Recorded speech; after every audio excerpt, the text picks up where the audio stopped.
ამ წუთებში საქართველოს პრეზიდენტი ავლაბრის რეზიდენციაში განცხადებას აკეთებს, მას ჩვენ პირდაპირ ეთერში დავაზოთ. საქართველოს პარლამენტის თავმჯდომარემ, რომლის წერილი როგორც გაირკვა ძირითადად დაწერა პრემიერ-მინისტრმა და შემდეგ რამდენიმე წერილით პრემიერმა და მთავრობამ წერილი გაუგზავნეს ევროპარლამენტის წამყვან დეპუტატებს, მათ შორის შედიან ევროპარლამენტის საგარეო კომიტეტის თავმჯდომარე, ევროპარლამენტის ყოფილი და მოქმედი თავმჯდომარეები, ყოფილი თავმჯდომარე ბუზეკი, ბევრი წამყვანი წევრი და ახლა უკვე ამ ორი დღის წინ საქართველოს მთავრობამ უპასუხა ევროპარლამენტის, უბრალოდ ევროპის სახალხო პარტიის მემორანდუმს საქართველოსთან მიმართებაში და მინდა შეგახსენოთ, რომ ევროპის სახალხო პარტია არის ევროპის წამყვანი პარტიების გაერთიანება.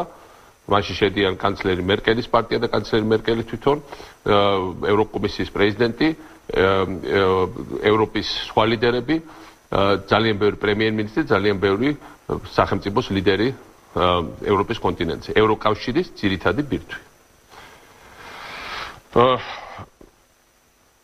ევროპარლამენტი ამ სახალხო პარტიის მიმართვაში საუბარი იყო იმ თვეებზე, რომელიც დარჩენილია ვილნიუსის სამიტამდე და თქვენ იცით, რომ ვილნიუსის სამიტი არის ისტორიული შანსი საქართველოსთვის, რათა ჩვენ შევძლოთ მივიღოთ ევროკავშირის პერსპექტივა, ჩვენ შევძლოთ საქართველოსთვის უვიზო მიმოსვლის მიღება, თავისუფალი ვაჭრობის მიღება, ასოცირების ხელშეკრულება მიღება ევროკავშირთან. მრავალი წელია ჩვენ მუშაობთ ამ საკითხზე. ბოლო მოვლენებთან დაკავშირებით გამოითქვა კრიტიკული მოსაზრებები ევროპაში და მათ შორის მათი მოსაზრებები ეფუძნებოდა იმას, რომ თქვათ 8 თებერვლის მოვლენებს, სხვა მოვლენებს, რომელიც აქ იყო, რომელიც ნამდვილად უსიამოვნო მოვლენებია ჩვენთვის, ჩემთვის პირადად. ჯობია რომ ისინი არ მომხდარიყო, რა თქმა უნდა მომავალში არ უნდა მოხდეს და ჩვენ ყველაფერი უნდა გავაკეთოთ და დიალოგის რეჟიმში გადავიყვანოთ და ყოველგვარი ექსცესები უნდა ავიცილოთ თავიდან. აი ახლა წერს წელს საქართველოს მთავრობა ევროპარლამენტს და მე მინდა უბრალოდ, რასაც არასოდეს არ ვაკეთებ, მაგრამ არ შემიძლიათ ვერ ვიკავებ თავს, რომ არ მოვახდინო ამ წერილის ზოგიერთი დებულების ციტირება. მთავრობის პასუხი. და ეს არის რაც პრემიერ-მინისტრმა გააგზავნა ევროპის სახალხო პარტიასთან.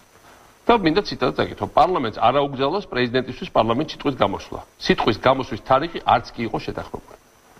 მინდა გითხრათ, მოგმართოთ თქვენ. ეს ყველაფერი ხდებოდა ერთი თვის წინ. ხო, იცით რომ პარლამენტში პრეზიდენტის გამოსვლის თარიღი იყო შეთანხმებული. ეს გამოაცხადა პარლამენტის თავმჯდომარემ. იყო ტელევიზორში რეპორტაჟი რომ ამადამ საათზე. პრეზიდენტი მოვა პარლამენტში, გამოვა აქედან, იქნება იქინა ესეთი კითხვები, ასეთი იქნება პროცედურა. ეს ნახა სათელმა საქართველოს. მთავრობა პირდაპირ ღიად იტყუება. არც კი ყოფილა თარიღი შეთანხმებული, როცა ყველას ნათელი იყო, რომ იყო შეთანხმებული. შემდეგ წერია, პრეზიდენტი ჩვევია დაგვიანებით გამოცხადება, ან საერთოდ არ გამოცხადება წინასწარ შეთანხმებულ გამოსვლებზე, რაც მიუთითებს, რომ იგი საკმარისად არსებობს პატვის პარლამენტს. თუმცა საქმე ამით არ თავდება. მე მინდა მოგმართოთ თქვენ საქართველოს საზოგადოებას. მე ყოფილა ბოლო 9 წელიწადში და მანამდეც 10,000 შეხვედრაზე საქართველოს მოქალაქეებთან, საქართველოს სხვადასხვა კუთხეში. და როგორც წესი მე ამჩვევია დაგვიანება, რა თქმა უნდა, ყოველთვის შეიძლება ხა 100 ერთხელ მოხდეს და როგორც წესი მე ამჩვევია უპატივცემულობა და გამოუცხადებლობა. და ეს იცის ყველა და დღეს იცის და ამას წერენ ევროპელებს. შემდეგ პრეზიდენტ სააკაშვილის არავის უბრძანებია სასახლეში ყოფნა. თუკი ძალადობა იყო დადგმული და მოწყობილი, დაგეგმა ერთიან ნაციონალურ მოძრაობამ და არამართლობამ პარტიამ. ერთი თვის წინ თქვენ ყველა ვნახეთ სამთავრობო უმრავლესობის ერთ-ერთი ლიდერის გამოსვლა პარლამენტში, რომელიც თქვა, რომ პრეზიდენტი დარჩეს სასახლეში და იქ მივაწვით საკვებს და წყალს. თქვენ ნახეთ პარლამენტის თავმჯდომარის გამოსვლა მის თაობაზე, რომ პრეზიდენტის ყველა გამოსვლა სასახლეში და პროვოკაცია ჯობია დარჩენილიყო სასახლეში. მე ამას ყველაფერს იმიტომ ლაპარაკობ, რომ რეალურად ჩვენ უნდა გვესმოდეს, რომ ეს არის მთელი წელი არის გაჯერებული ასეთი ტყუილები. ტყუილი გადაიქცა სტილად სამწუხაროდ ჩვენი კომუნიკაციის. მე ვლაპარაკობ სამთავრობო კომუნიკაციაზე. მე ეს ძალიან მაწუხებს. მაგრამ ევროპელებთან ტყუილი არ შეიძლება. რუსულ სივრცეში ჩვენ შეჩოულები ვიყავით, რომ ტყუილებით მოქმედებთ და ტყუილები არის ცხოვრების წესი. ევროპელებს ერთხელ რომ მოატყუებ, მეორედ ისინი აღარ გენდობიან. და აქ იქნება ნდობა არა მარტო მთავრობისადმი, ცალკე აღებული პრემიერ-მინისტრისადმი, ამ პრეზიდენტისადმი, აღარ იქნება ნდობა ქვეყნის მიმართ. არ შეიძლება აი ასეთი წერილებით ლაპარაკი ევროპის თავმთავარ პარტიებთან. არ შეიძლება აკეთო ის, რომ ელაკუცო კარასინს და საშინელით რაღაცები უწოდოდა ყველანაირ უბედურებაში ბრალი დადო ევროპარლამენტის ლიდერებს. არ შეიძლება რომ მერკელის, სარკოზის, ბაროსოს პარტიას უხეშად ლანძღავდე და ამავე დროს მუხლებზე დაფორთხავდე მესამე ხარისხოვანი ონიშენკოს მიერ გამოგზავნილი რუსი ჩინოვნიკების წინაშე. ეს არ არის ქართული სტილი. ეს არ არის ის, რასაც ჩვენ ამდენი წელი ყველა ერთად ვამკვიდრებით, ჩემო მეგობრებო. აქ არის ძალიან კონკრეტული გამოწვევა დღეს ჩემთვის, რაც ძალიან მაწუხებს. არა მხოლოდ ის, რომ თქვა ტყუილებია ან რაღაცა უხეში გამონათქვეებია, რაც არასდროს არ ყოფილა. საუბარი არის საქართველოს ღირსებაზე. ღირსება არ არის ის, რომ ჩვენ მეგობრებს, ვინც 2008 წლის ომში გადაარჩინა საქართველოს დამოუკიდებლობა, ვინც აქ ჩვენთან ერთად იდგა მოედანზე, მრავალი ევროპელი ლიდერი.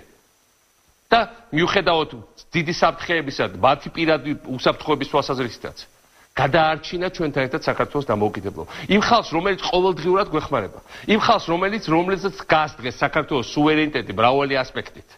ის ხალხი, ვინც მაგალითად ვიზა დგას არაღიარების პოლიტიკა, რომ დაწწია რუსები, თქვა, აფრიკაში, ოკეანის ქვეყნებში და ამავდროულად და ამათი დახმარებით გავაჩერეთ და ბევრ ადგილზე საერთოდ გადავახედიეთ ამ გადაწყვეტილ ადგილზე გადავახედიეთ ამ უკანონო აღიარების საკითხს. სწორედ ევროპელები გვეხმარებოდნენ ამაში პირველ რიგში. როგორ შეიძლება ჩვენ ევროპას ასე უხეშად ველაპარაკოთ და ასე მოხდა კიდევ ერთი და საბოლოოდ რაც არის მთავარი. ვილნიუსის სამიტია წინ. და უნდა გვესმოდეს. საქართველოს 90-იან წლებში უკვე გაუშვა მატარებელი, ვერ შეახდა იმ მატარებელს, რომელთაც ლიტვა, ლატვია, ესტონეთი წაიყვანა ევროკავშირისკენ და ნატოსკენ. ახლა გაგვიჩნდა მეორე შანსი, რომ მოლდოვასთან ერთად ჩვენ შევძლოთ ან სხვა პარტნიორების ქვეყნებთან ამ მატარებელს ჩაჯდომა. თუ ჩვენ ეს შანსი გავუშვით ვილნიუსში, ყველანი დავზარალდებით, ოპოზიცია, უმრავლესობა, ჩვენ უნდა ეხლა გავერთიანდეთ და ერთმანეთს შიდა და თუნდაც გარე ასპარეზზე კი არ უნდა ლანძღოთ. იმაზე კი არ უნდა დავხაროთ თელი დრო, რომ მოვახმაროთ თელი დრო, აი საქართველოს თავრობა ისეთი იყო, ასეთი იყო, საქართველოს ცუდი ქვეყანა იყო, საქართველოს საიზღარი ქვეყანა იყო, საქართველოში პოლიტპატიმრები იყო, რაც არ იყო, ვენეციის კომისიამ დაადასტურა ეხლა. არამედ ვილაპარაკოთ იმაზე, რომ ერთიანი ძალით წავიდეთ აქეთკენ და ეს არის უბრალოდ ლაპარაკი ადვილია, რომ ჩვენ გვინდა ევროპა. ლაპარაკი არაფერს არ ნიშნავს. ამას პუტინიც ამბობდა თავიდანვე, ამას შევარნაძეც ამბობდა თელი დრო. თავარია რომ ტყუილებით არ ვილაპარაკოთ. თავარია რომ ცივილიზებული დიალოგი ვაწარმოოთ. თავარია რომ უარი თქვა იმაზე რა დღეს არის შიგნით რომ საქართველოს ჩვენ მომავალ თაობებს არ წაართონ თავარი რამ რაც უკვე დისის შანსის გამოგვიჩნდა. ევროპული პერსპექტივა. მე ამას ვამბობ როგორც ამ ქვეყნის ჩვენი ქვეყნის პრეზიდენტი, რომელიც მთელი ეს წლები ყველაფერი გააკეთა რომ ევროპის რუკაზე დამკვიდრებულიყავით. და ასევე როგორც უბრალოდ ჩვენი ქვეყნის მოქალაქე, რომელსაც მინდა რომ ჩემი შვილებიც და ყველა ჩვენგანი შვილები ცხოვრობდნენ ბევრად უფრო დაცულ, ბევრად უფრო წარმატებულ საქართველოში. და ჩვენ ეს გზა მიგვიყვანს ჩიხში. ეს გზა საქართველოს რამდენჯერმე გაიარა 90-იან წლებში და რამდენჯერმე ძალიან მწარედ შემოგვიბრუნდა. ნუ აღარ დაუბრუნდებით. იქ მიმოუსვლა საიდანაც ახლა ვიწყებთ გამოსვლას, იმიტომ რომ ის ანტიევროპული ძალები რომ დღეს მოქმედებენ ისე გაგვიხდიან საქმეს, რომ ჩვენ არსად აღარ გვექნება წასასვლელი გარდა იმისა, რომ მუხლებზე მიფორთხდეთ ისევ ჩვენ დამპყრობელთან და საქართველოს ხალხის მუხლებზე არასოდეს არ დაიჩოქრებს და ისევ შეიძლება აღმოჩნდეთ გამოვალ სიტუაციაში. ამიტომ მე მინდა საქართველოს მთავრობას შევთავაზო, რომ ასე კი არ ვილაპარაკოთ ეპისტოლარულ ჟანრზე, წერილი, პასუხი და ამ შემდეგ, როგორც ძველ დროში იყო ხოლმე. დავждეთ ერთად, შევიმუშაოთ სერიოზული კონცეფცია. ერთი ხმით ველაპარაკოთ ევროპას, მაგრამ ეს ყველაფერი ნიშნავს ასევე იმ ფასეულობებზე დგომას, რომელსაც ეფუძნება ევროპული არჩევანი. ეს ფასეულობები არის დემოკრატია, თავისუფალი მართლმსაჯულება, თავისუფალი მედია, კონსტიტუციური დიალოგი, ცივილიზებული ფარგლები ჩვენი ქვეყნისთვის და თავისუფალი არჩევანი საქართველოს თითოეული მოქალაქისთვის. ამ პირობებში ჩვენ ევროპულ არჩევანს ვერაფერი ვეღარ დაუდგება წინ და მე მინდა ყველამ ამ მიმართულებით ვიმოძრავთ.